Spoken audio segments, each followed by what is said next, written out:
반갑습니다. 울산 NGO 팟캐스트라 네 번째 이야기 울산 장애인 부모회입니다. 예, 장애인분들 일하시는 분들 오셨는데요. 간단하게 소개 좀 부탁드리겠습니다.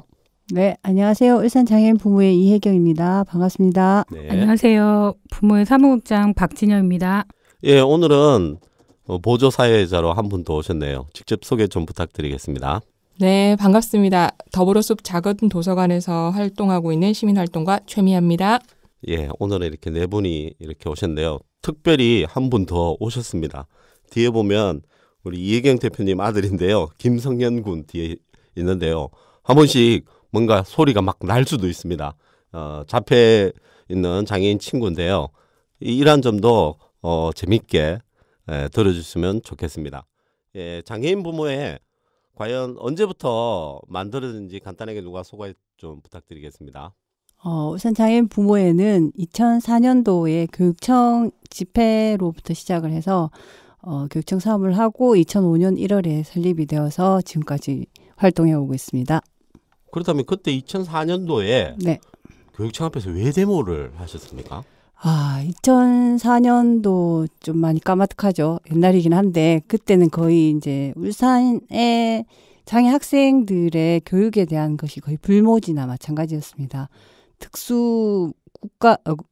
국공립 특수 학교도 아예 하나도 없었고, 그리고 이제 특수 학급도 거의 뭐 없다시피 할 정도였고, 있더라도 거기에 있는 교사들이 전문 교사가 아닌 일반 교사들이 승진을 앞두고 있는 분들이 반을 맡고 있어서 교육이라기보다는 그저 이제 뭐 한 반에 아이들을 모아놓고 본인들이 필요할 때 그 학생들이 그냥 학교에 와서 점만 찍고 가는 정도? 교육은 거의 받지 못하고 그런 상황에서 이제 부모님들이 이렇게 아이들을 교육을 시켜서는 안 되겠다 해서 교육청 앞마당에서부터 울산 교육을 바로잡자고 특수교육을 바로잡자고 해서 시작이 된 게 울산 장애인 부모의 시초라고 보시면 됩니다.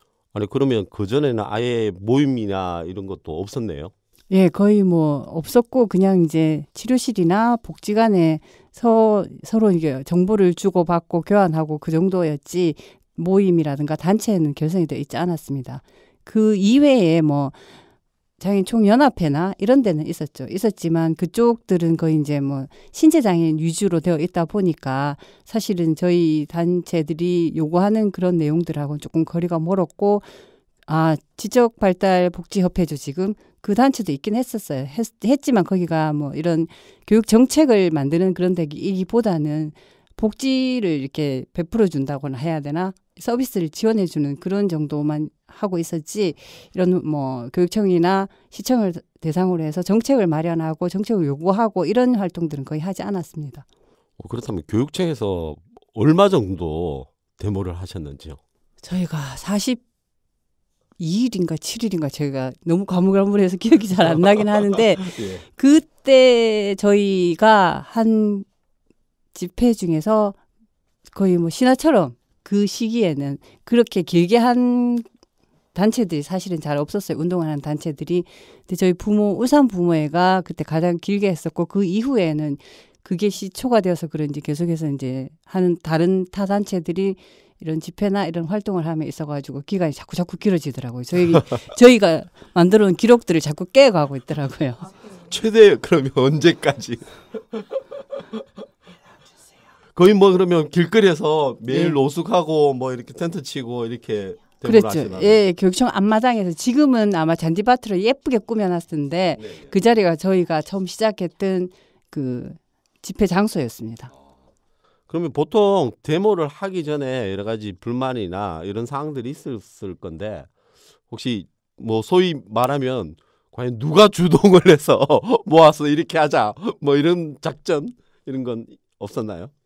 뭐 주동이 사실은 저희 부모들이 주동이 되었다기보다는 이제 중앙에서 서울 지역에서 전체적으로 그 내용들이 있었고, 지금 아마 그 이동권 투쟁 그런 것들이 지역을 돌면서 그게 시발점이 되어가지고 저희 아이에게까지 영향이 미친 것 같아요. 그전에는 부모님들이 단순하게 교류만 있었는데 네네. 본격적으로 농성을 하면서 부모님들이 많이 오셨겠네요. 그렇죠. 한편으로 조직화의 일환으로. 그렇죠. 그걸 이래 조직이 된 거라고 보시면 됩니다. 그때 인터넷 선도 갖다 깔았다는 얘기를 제가 들었어요. 보통 농성장에서 인터넷 선을 갖다가 인터넷선을 부모님들이 워낙 직업이 다양하니까 인터넷선도 농성장에 깔고 인터넷선을 뭐 갖다 천박도 놨다. 치고 거기서 뭐 지금 막 노숙 농성부터 시작해가 안 한 것 빼고 다 했습니다. 아니 2004년도에는 와이파이도 없었을 건데 그래서 선을 직접 갖다 유선으로 예, 인터넷을 전기도 땡겨오고 뭐 전기도 예, 땡겨오고 그래, 어. 2004년에 그런 농성장 흔치 않았을 것 같아요. 럭셔리하죠. 아마 그때 같이 저희 농성장에서 같이 활동하셨던 활동가분들이 부모님들하고 활동을 하니까 먹는 것도 너무 잘 먹고 너무 좋다고 그런 말씀들 많이 하셨어요. 살이 찐다고. 살이 찐다고. 실제로 그때 농성 당시에 이제 장애 자녀와 같이 나올 수 없는 부모들은 그때 이제 막 먹거리를 다 준비해서 갖다 보내주는 방식으로 우리 하는 밥연대를 요즘에 말하는 걸 그때 하셨던 거죠. 예, 뭐 저도 여행하면서 교육을 하는 사람인데요. 그 항상 사람들이 보면 자기가 답답한 점을 표현할 곳이 많이 없습니다.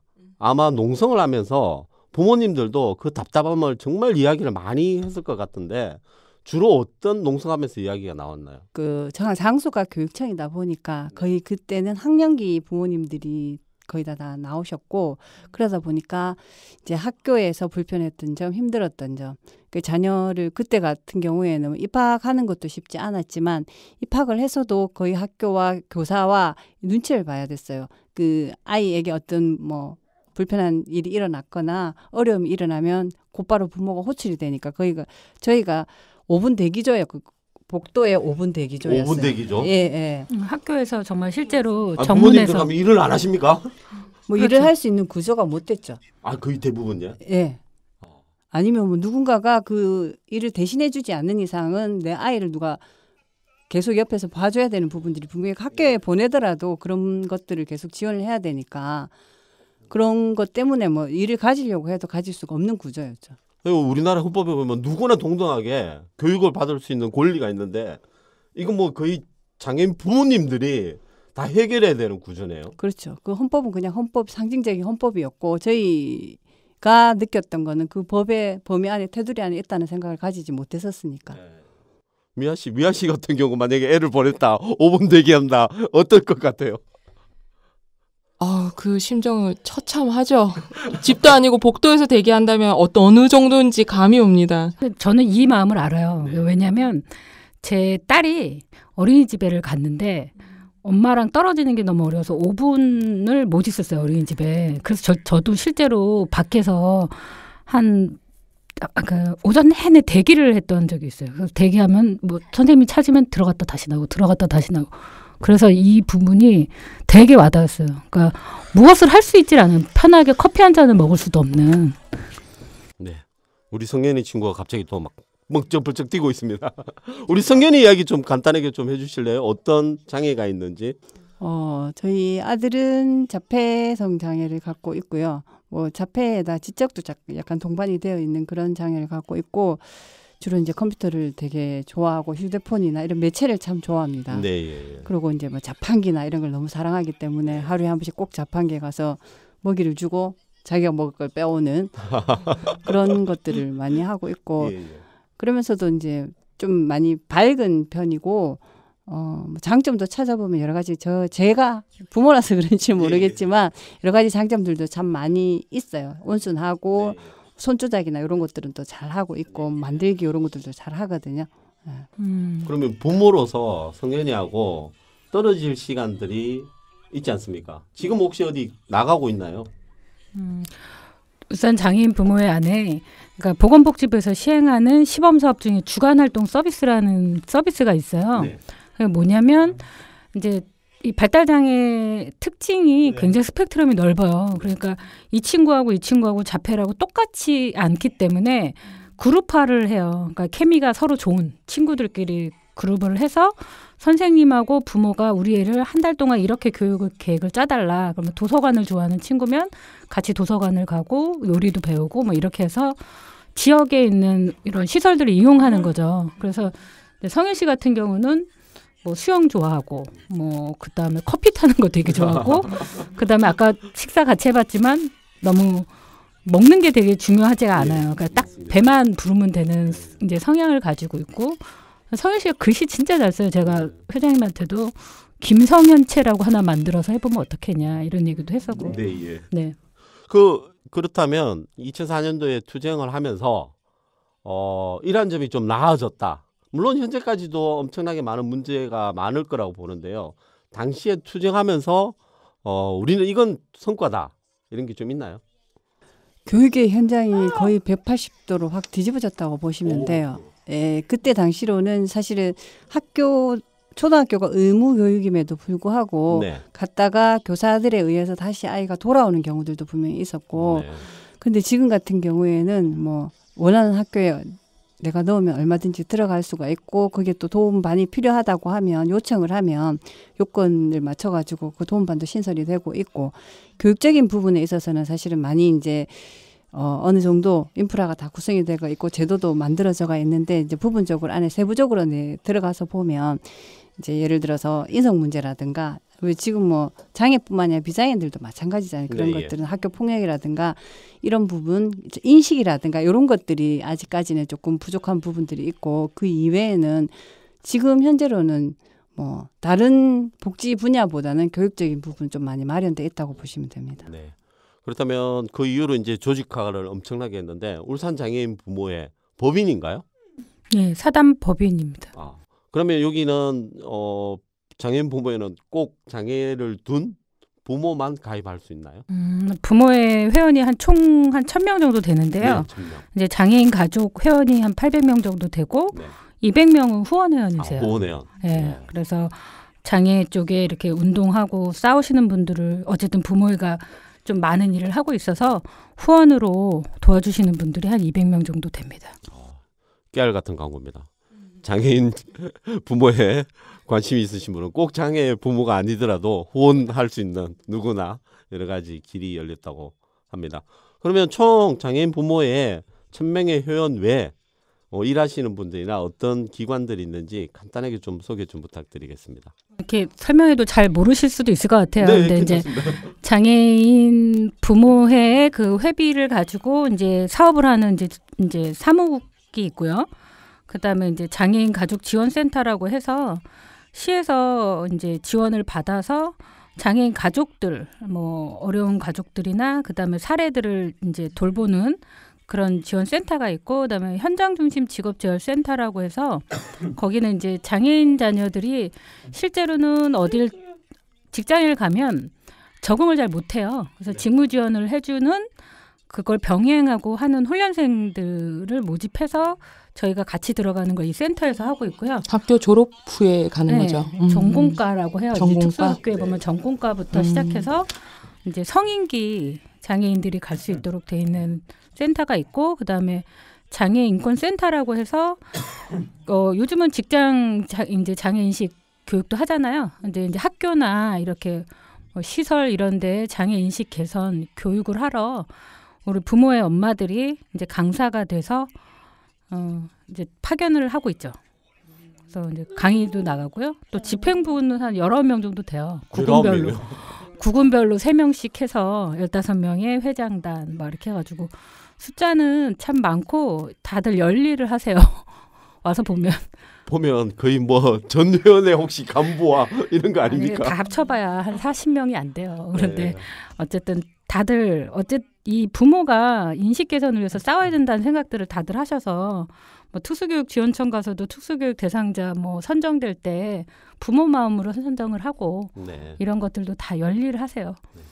제일 궁금한 건데요. 항상 저는 재정이 제일 또 궁금하더라고요. 일하는 사람이 총 11명이에요? 12명 월급 되죠. 받고 일하시는 분들이. 12명이요. 12명이에요. 네. 그럼 12명의 인건비는 어떻게 해결합니까 도대체? 12명의 인건비 중에 부모회에서 회비로 충당하는 사람은 3명이에요, 3명. 3명밖에 없고요. 네. 나머지는 뭐 인건비. 거의 현장 중심은 이게 이제 공모 사업이라서 네, 이제 뭐 일정한 기간이 되면 끝나요. 그리고 네. 이건 개발원에서 주는 사업이고요. 뭐 장애 가족 지원 센터는 전국적으로 시에서 지원하는 네, 예.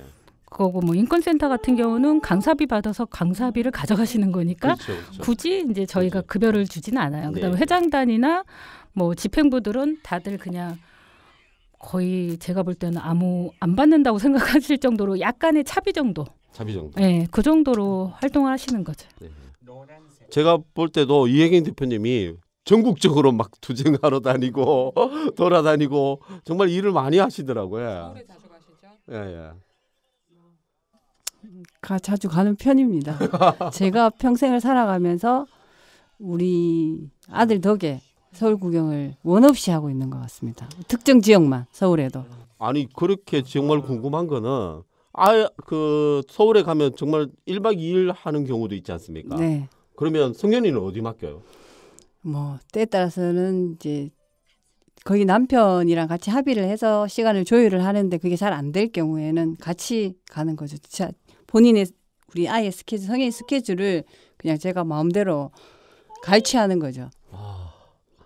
그 뭐 예전에 유명한 영화도 있지 않습니까? 마라톤에 보면 네. 아이보다 하루만.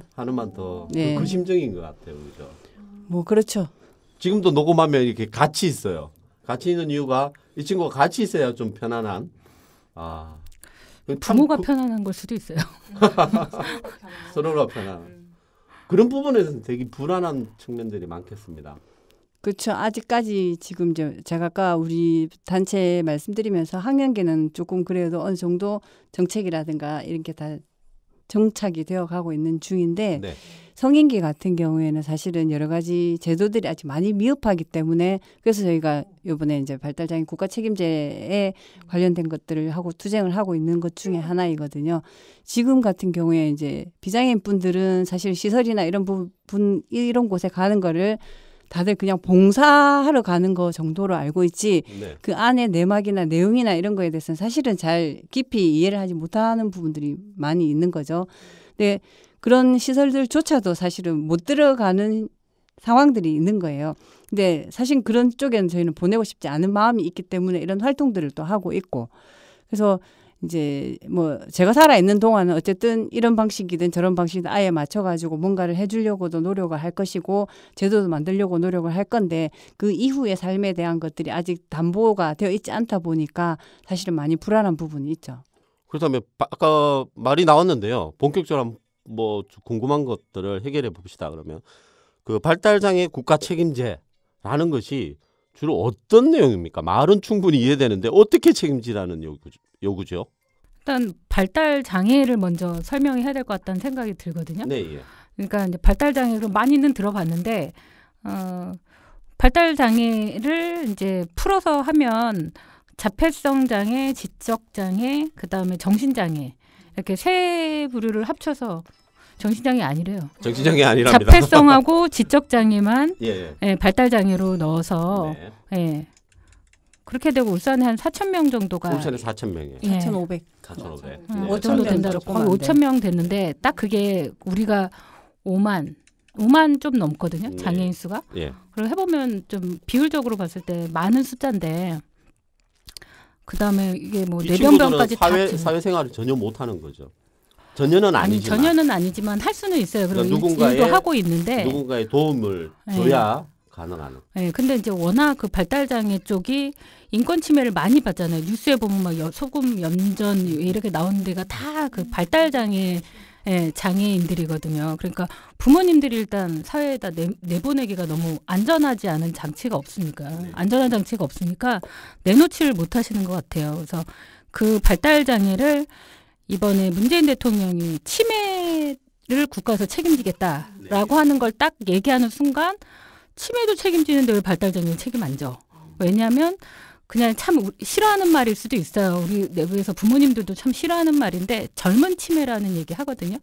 그러니까 얘기해도 이게 인지가 오래 빨리 안 되고 똑같은 얘기를 계속 반복하고 이렇게 하고 혼자 어딘가를 이동하지 못하고 그런 이제 장애인들도 책임져라. 사실은 지체 장애인 분들한테는 죄송할 수 있는 일인데 일단 몸이 한쪽이나 뭐가 불편하시긴 하지만 스스로의 의사 표현이나 이런 게 다 되기 때문에 시설을 가든 어디를 가든 자기 의사 표현이 다 되시잖아요. 또 어딜 가도 자기 의사 표현이 안 되는 발달 장애인들의 그걸 이제 국가에서 책임져라. 이게 가장 큰 이야기예요. 그러니까 충분히 저는 공감을 하고요. 그러니까 네. 어떻게 책임지라는 거죠? 구체적으로. 요구사항. 요구사항. 예, 궁금합니다. 나이별로. 이번에 이혜경 대표님 머리 깎으셨는데 이것 때문에 머리 깎으신 거 삭발식 아닙니까? 하셨죠. 삭발하셨습니다. 페이스북에 난리 청와대도 났었습니다. 예. 약 삭발하셨는데도 미모가 빛났다. 이런 댓글 많이 봤어요. 예. 예. 뭐 저희가 4월 2일 날 네, 예. 이제 시작을 해서 209명의 부모님들이 삭발을 하셨고 그리고 9월 12일인가 그 청와대에서 발달장애인 종합지원 대책을 네, 예. 발표를 한다고 해서 청와대도 다녀를 왔는데 어쨌든 그 내용들이 저희가 요구하는 수준의 만큼 네, 예.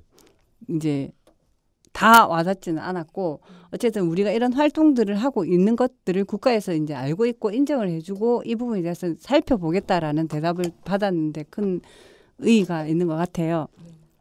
그래서 이제 발달장애인 분들이 아까 우리 국장님이 말씀하신 것처럼 이제 여러 가지 지원들이 필요한데 지체장애인 분들 같은 경우에는 우리가 보조기구라 해서 다리가 불편하시면 휠체어든 네. 목발이든 뭐 여러 가지 보조 장치들이 지원이 되고 있고 그다음에 귀가 안 들리시는 분들은 보청기를 지원을 하고 이런 것처럼 이제 발달장애인 분들 같은 경우에는 그런 이제 신체적인 어려움이 있는 게 아니고 인지적으로 약간의 어려움이 있는 부분들이잖아요. 이런 네. 부분들에 대해서 이 보조 장치를 이용하듯 지원 인력을 배치를 해준다면은 이분들도 직업이든 뭐 자기가 원하는 여러 가지 여가든 아니면은 문화생활이든 이런 것들을 다 할 수가 있어요. 그러니까 그런 것들을 이 사람들에게 맞게끔 지원책을 마련해서 지역사회 안에서 비장애인들과 같이 어우러져 함께 사는 게 저희의 주 목적입니다. 그러니까 그렇게 될 수 있도록 국가에서 책임을 져달라. 그렇게 말씀을 드리는 거죠. 성현이는 그럼 올해 몇 살인가요? 25살입니다. 25살. 예. 이제 성인이네요, 그죠? 그렇죠. 그러면 학교 졸업하고 난 뒤에 네. 국가에서 해주는 거는 없나요? 국가에서 해주고 있는 게 뭐 활동 지원사라고 요 이름이 바뀌었어요. 네. 원래 활동 보조인인데 예, 예. 활동 활동 지원사. 지원사라고 해서 그분들이 이제 이분이 활동을 하는 그 활동 지원사 말 그대로 활동할 때 지원을 해주는 인력인데 네, 예.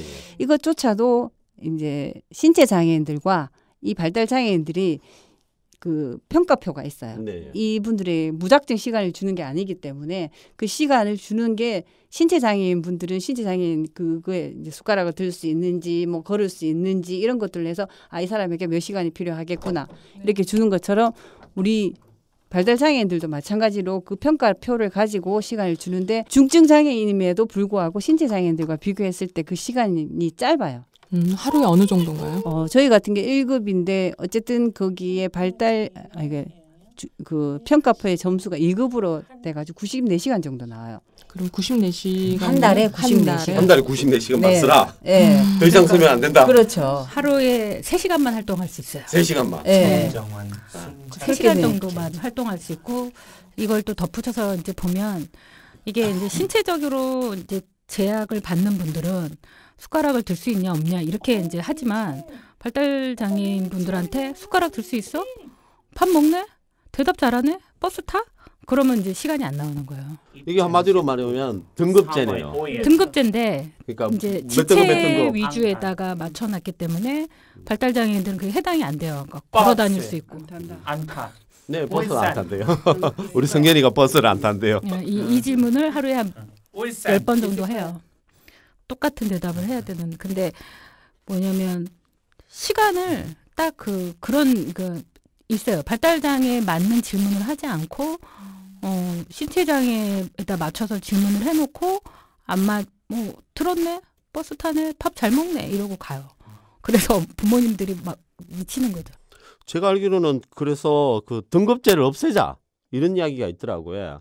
뭐 사람이 몇 등급 고기도 아니고 왜 등급을 나누냐 이런 이야기를 하는데 그러면 등급제를 없애면 어떤 식으로 뭐 케어를 하고 보호를 하자는 이야기죠.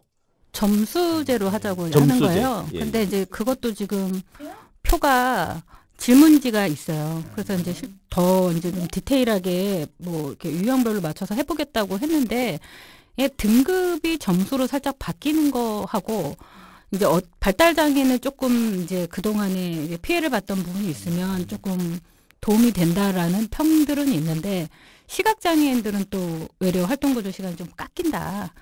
그렇게 지금 평들이 있어서 보건복지부에 다시 이걸 관련해서 점수표를 다시 질문지를 다시 만들어 달라는 이야기들이 나와요. 아마 그런 것 같아요. 그 나 다니엘 브레이크를 영화를 보면 어디 거기 안에 표에 안 들어오고 뭘 해야 하지 않으면 지원이 아예 안 되는. 그래서 뭔가 참 우리 사회가 발달은 돼 있는데 기계적으로 참 도입된다. 도식적으로 사람 대 사람으로 케어하는 어떤 시스템이 아니라 점차 이런 방향으로 좀 흘러가서 저도 안타까운 부분이 참 많더라고요.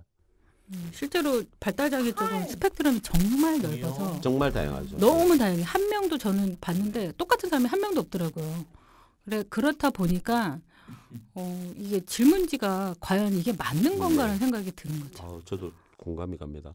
그래서 지금 성인이 되어도 우리 그 장애인 친구들이 갈 데가 참 없네요. 그렇죠. 갈 데가 없어서 집에 부모님들이랑 같이 이제 다시 고립이 되는 학교까지는 잘 다녔어요. 잘 다니고 다시 시큰 교육을 받고 집으로 돌아가서 부모님과 같이 함께 이렇게 되는 경우들이 많이 있어요. 참 이 문제들이 저는 빨리 개선이 돼야 된다 이런 생각이 참 많이 들어요. 헝가리에서 유학했던 분이 그렇게 이야기하더라고요. 도심에서 가장 이용을 잘하고 그리고 교통이 편리한 곳에 장애인 시설을 위치한다고 하더라고요. 왜냐? 이 사람들이 교통약자고 그리고 보호를 받아야 되기 때문에 가장 편리하게 이용할 수 있다고. 근데 아마 한국에는 도심 지역에 장애인 시설 들어선다면 어떻게 될 것 같아요? 이번에 서울에서도 그 특수학교 때문에 부모님들이 무릎 꿇고 했던 사건들이 있었잖아요. 정말 가슴이 예. 충격적이었죠. 거의 뭐 지금 울산도 마찬가지예요. 지금 만들어져 있는 혜인학교나 행복학교, 공립학교 같은 경우에도 원래 위치가 그쪽이 아니었어요. 옮겨서 그쪽으로 가게 된 케이스이고 그나마 혜인학교 같은 경우에도 혁신도시가 들어서지 않은 상황에서 학교 먼저 들어서다 보니까 도심지에 있는 것이었지 그렇지 않았더라면 이 학교 또한 산 좋고 물 좋은 곳으로 갔을 겁니다. 옮기고. 네. 말이 좋아 산 정말 좋고 너무 물 멀더라고요. 좋고. 행복학교도 너무 멀고요. 네. 행복학교는 지금 어디 있죠? 그 언양 가는 반천. 반천. 그쪽에 있어요. 저는 처음에는 그게 특수학교인지 몰랐어요. 여기 들어오기 전에. 근데 무슨 학교가 저기 있지? 생태학교인가? 막 이랬단 말이에요. 근데 알고 보니까 이게 밀려서 저렇게 갔구나. 학교는 보이지 않고 근데 버스는 많이 왔어요. 네, 그다음에 울산 혜인학교 구석구석을 같은 경우도 다니니까. 그 원래 북부순환도로 그쪽에 전부 개발을 하기 위해서 왜 아무것도 없는 곳이었잖아요. 그곳에 그게 있었기 때문에 외진 곳이었는데 나중에 개발이 되면서 거기가 예. 그래서 저는 참 교육이 중요하다 이런 생각이 많이 들더라고요. 그래서 장애인식 개선 강사로서 11분이 활동을 하고 계시는데 이 사업은 뭐 간단하게 소개 좀 부탁드리겠습니다. 언제부터 시작했는지. 12년 정도 됐다고 들었거든요. 12년이에요. 예, 그러니까 맨 처음에는 아마 그런 마음으로 하신 것 같아요.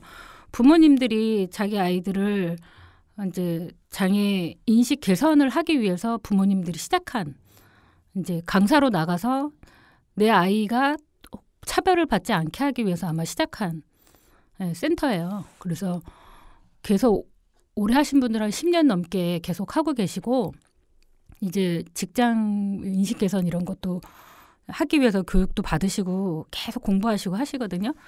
제일 좋은 건 이제 유초등, 중학교, 고등학교 학교에서 이제 강의 요청이 오면 가세요.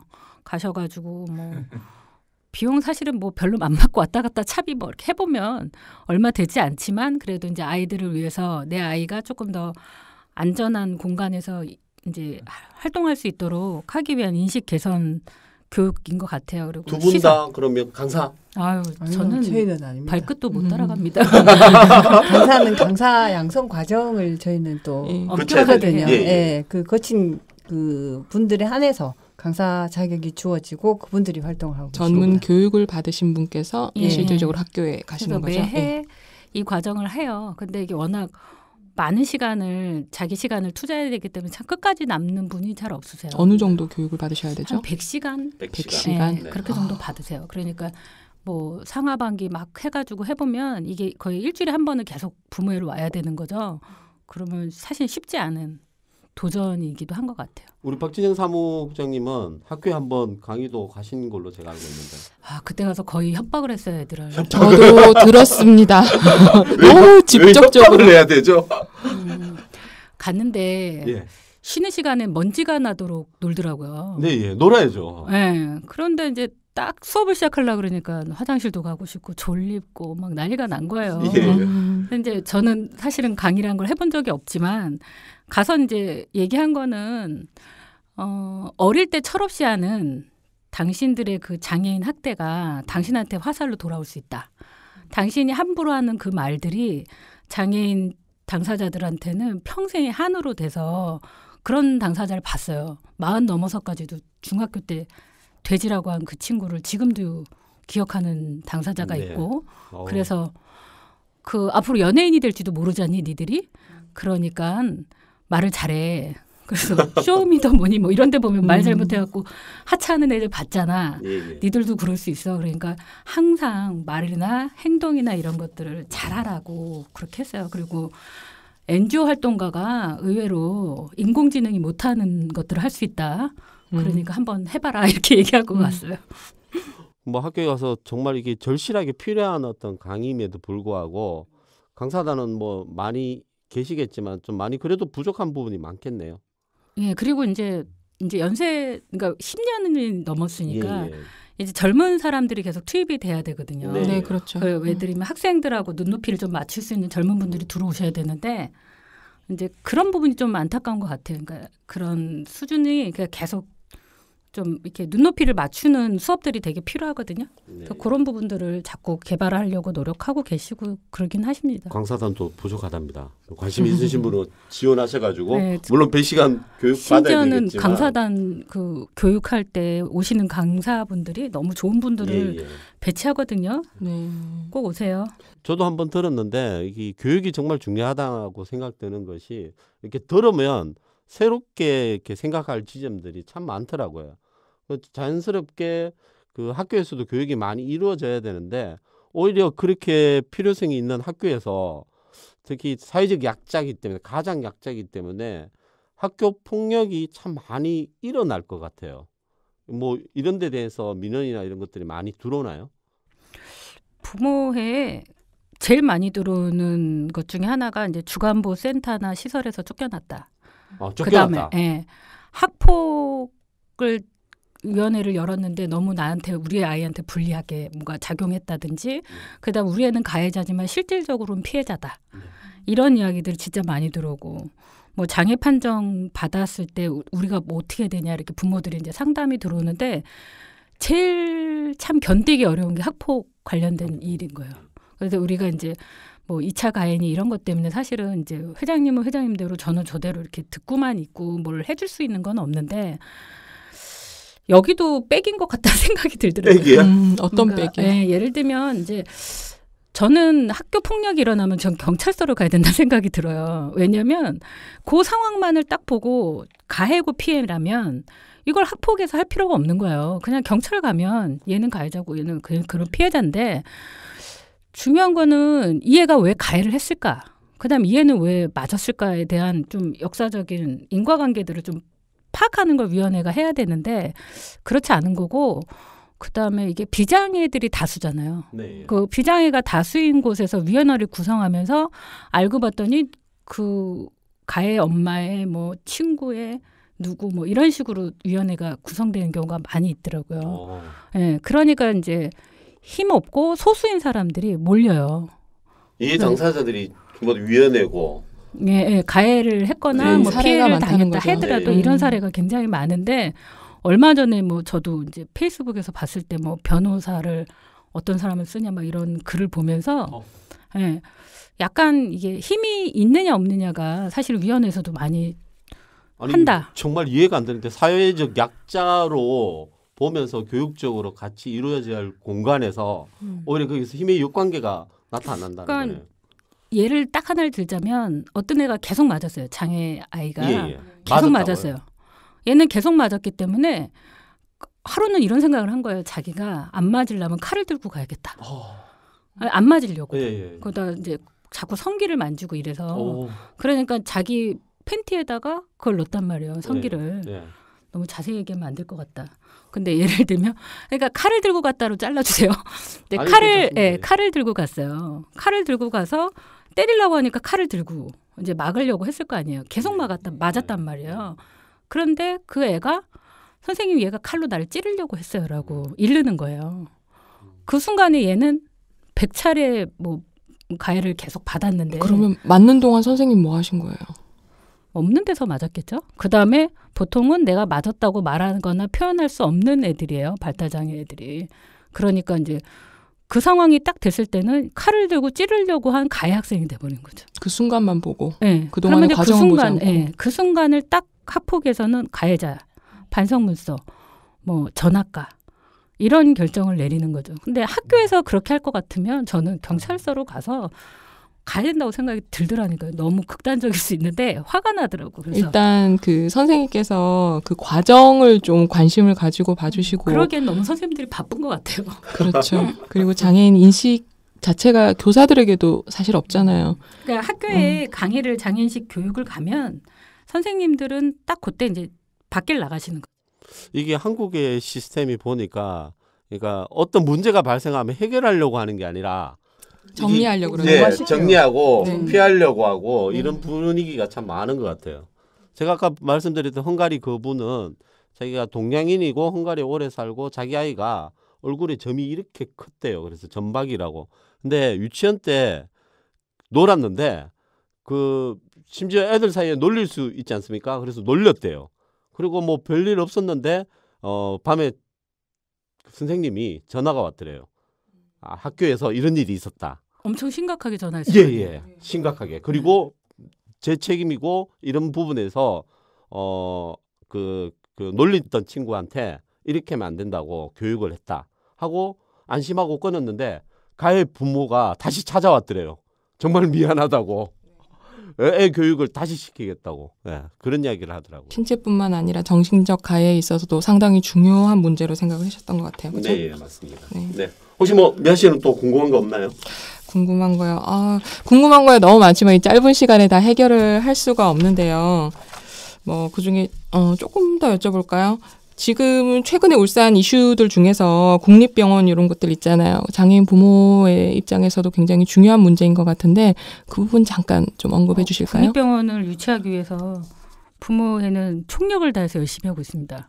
왜냐하면 울산에서 장애인 가족이 의료를 혜택을 볼 수 있는 곳이 잘 없어요. 그러니까 뭐 발달장애 분들이 치과 치료가 안 되는 것. 그래서 이 일을 하나 빼기 위해서 부산이나 대구를 가야만 해요. 그러니까 마취를 할 곳이 없어서. 아니 울산에 치과병원이 없어요?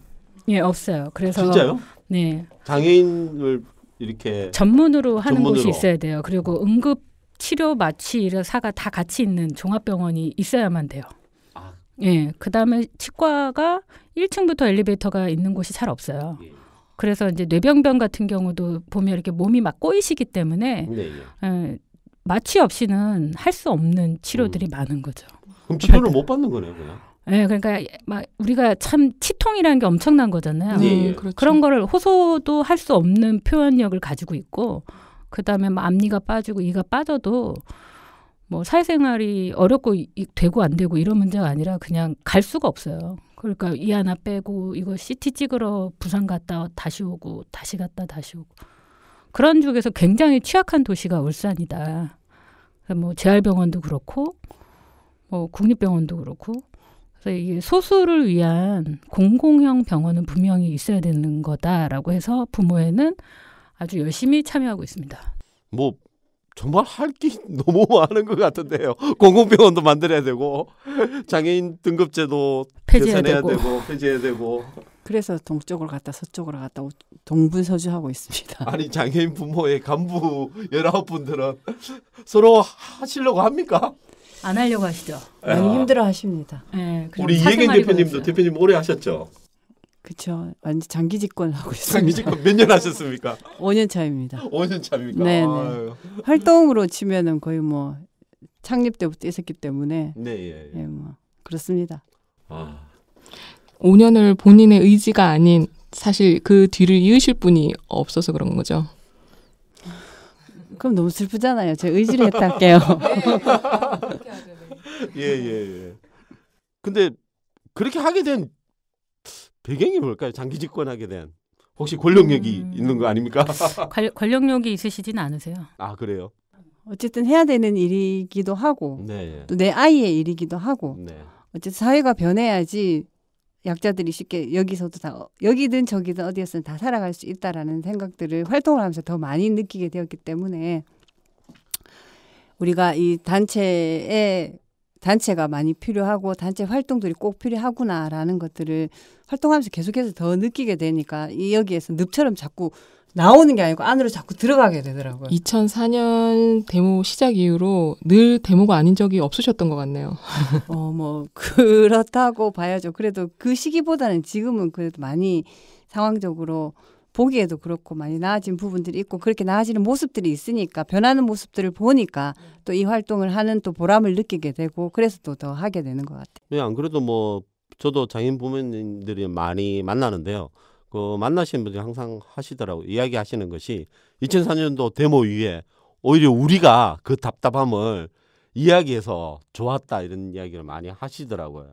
그래서 장애인 부모의 그 들어오면서 활동하면서 자기 이야기를 하니까 오히려 당사자인 장애인보다도 부모님들이 마음이 많이 풀렸다 이런 이야기가 많이 하는데 실제로도 많이 그랬습니까? 그렇죠. 사실은 저희가 학교든 이렇게 일반 사회생활을 하면서 우리가 같이 이렇게 영역이 다르잖아요. 솔직히 네. 자녀가 좀 자라가는 환경이 다른데 일반적인 환경이 아니다 보니까 이런 얘기들을 비장애인 부모님들하고 얘기를 나누면 사실은 뭐 그저 안 됐다 이런 눈초리만 바라보지 여기에 정확하게 무엇이 필요하고 어디가 이 사람들이 원하는 내용인지 어떤 것들을 추구하고 있는지를 정확하게 잘 찝지를 못하시기 때문에 그런 것들은 같은 부모들끼리 앉아서 얘기를 나누면 그래 맞다. 그래 니도 그렇게 생각하지 나도 그렇게 생각한다. 그럼 같이 하자. 이런 말들이 오고 가게 되고 또 내 이야기를 이해해 주니까 소통이 잘 되니까 또 이렇게 모임에도 자주 나가게 되고 이런 것 같아요.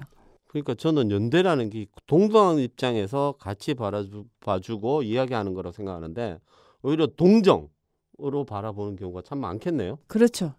뭐 심지어 돈 주고 뭐 이런 식으로 막 하는 경우도 뭐 많이 그런 있다. 경우도 그분들은 분명히 좋은 마음으로 하시는데 예, 예. 근데 저희가 느끼기에는 우리를 왜 이렇게 바라보지? 그렇죠. 시혜의 눈초리를 그런 눈으로만 바라보고 있으니 언제까지 우리는 이렇게 시혜의 대상으로만 있어야 되는 건지에 대한 회의도 느껴지고 그렇기 때문에 더 이제 우리 부모님들 간의 소통들이 더 많이 이루어지고 있는 거죠.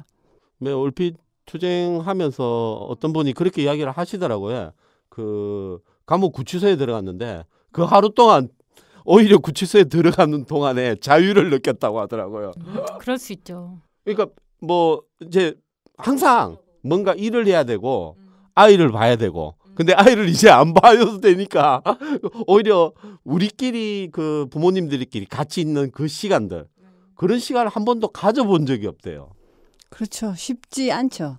안 그래도 요번에 우리 이제 활동하시는 분 중에 한 분이 남편하고 뭐 추석을 앞두고 시댁에 갔다가 시간이 조금 남아서 남편이랑 같이 뭐 막창을 먹었다고 페이스북에 올려놨더라고요. 네. 그래서 그렇게 늘 같이 살면서 같은 공간에 있지만 두 사람이 따로 나가서 뭔가를 할 수 있는 그런 기회가 사실 이렇게 돌아보면 그게 필요한지조차도 모르고 살다가 우연히 이렇게 나가게 되는데 우리가 나온 지가 정말 결혼하고 처음이네 아니면 아이 낳고 처음이네 이런 생각들이 들 때가 있어. 그때 우리를 되돌아보면 참 우리가 어떻게 살았나 막 이런 생각이 들 때도 있어요. 사실은. 아니 이경 대표님은 대표님도 하시고 혹시 남편분과 데이트한 적은?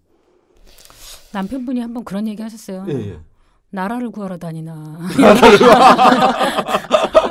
하도 부인이 계속 뭐 서울 갔다가 청와대 갔다가 또 뭐 인천 갔다가 그러니까 계속 회의니 교육이니 아니면 기자회견 유명인이시네요. TV에서 보실 수 있고. 아니 진짜 남편분하고 같이 두 분이 식사하신 적이 없습니까? 두 분이 집에서 같이 가족들과 이렇게 집 말고요. 이게 그럴 일들이 사실은 쉽지가 않아요. 쉽지가 않다고. 예. 장애인 가족이어서 뭐 그게 아니라 나이 이쯤 되면은 뭐 남편하고 둘이 이렇게 데이트가 가고 싶어 하시나요? 뭐 굳이 뭐 그렇게까지 얘기를 비하를 해서 할 필요는 없을 사무장님의 것 같고. 개인적인 의견보다 그렇죠. 예. 정말 이게 해결해야 될 문제들 정말 많고 하고 할 이야기들이 정말 너무 나가는데요. 이제 시간을 좀 많이 흘렀다고 자꾸 압박이 들어옵니다. 정리를 좀 해야 될 것 같아요. 오늘 그래도 처음으로 우리 이 보조 사인으로 오셨는데 우리 최미아님 소감 한마디 간단히 짧게. 네, 오늘 처음 참여하게 됐는데 그동안 많이 궁금해했었고 조금 애정하고 있는 장애인 부모의 여러분들과 같이 함께 돼서 너무 저한테 소중한 시간입니다. 예, 그리고 앞으로도 좀 관심을 갖고 어떤 인식 개선에 있어서 나 스스로 좀 많이 공부를 해야겠다고 느꼈어요. 네, 우리 이행인 대표님. 뭐 이렇게 마이크를 앞에 두고 이야기를 하니까 사실은 너무 두서가 없었던 것 같고 이걸 다시 들으면 정말 부끄러울 것 같아요. 아닙니다. 네. 어쨌든 이렇게 저희 단체를 알릴 수 있는 기회가 되고 이야기할 수 있는 기회가 있어서 참 좋았던 것 같고 앞으로 저희 장애인 부모에 지켜봐 주시고 저희가 활동하는 모습 같이 옆에서 응원해 주시면 감사하겠습니다. 네, 우리 박진영 사무국장님. 일이 너무 많은 곳입니다. 일이 너무 많대요. 울산에서 일 정말 잘하기로 소문난 지금도 분이거든요. 표정이 너무 피곤해 보여. 과로하실 거. 예. 할 일이 참 많은 것 같습니다. 예. 아까 말씀하셨던 부분이 참 생각납니다. 장애인을 시혜와 동정으로 바라보는 것이 아니라 우리 동시대를 살아가는 같은 사람으로서 같은 위치에서 연대하는 마음이 되어야 우리 장애인 인식도 많이 개선되고 국가가 책임질 수 있는 사회가 될 거라고 저는 생각합니다. 예, 이상으로 네 번째 울산 NGO 팟캐스트라 울산 장애인 부모 편을 모두 마치겠습니다. 감사합니다. 감사합니다. 우리 마지막으로 저 성현이 인사 한번 할래요? 안녕하세요. 임성입니다. 감사합니다.